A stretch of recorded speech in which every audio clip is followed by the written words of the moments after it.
వారాహి కంద దీపాన్ని కూడా వెలిగించండి. అలా ఆషాఢ మాసంలో ఏ రోజు చేసినా అద్భుత ఫలితాలు కలుగుతాయి.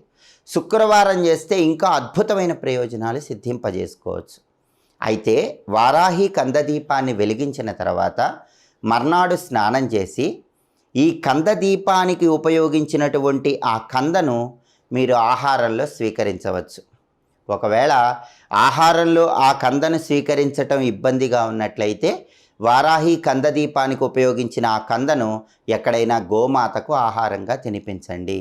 ఇలా చేసినప్పటి నుంచి మీకు శత్రుబాధలు తగ్గిపోతాయి, నరదిష్టి తగ్గిపోతుంది, విశేషంగా అదృష్టం కలిసి వస్తుంది.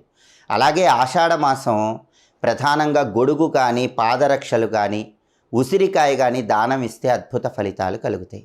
ఈ దానాలు ఏవి ఇవ్వలేకపోయినా లవణం, ఉప్పు ఈ మాసంలో దానం ఇచ్చినా కూడా సకల శుభాలను సిద్ధింపజేసుకోవచ్చు. ఆషాఢ మాసం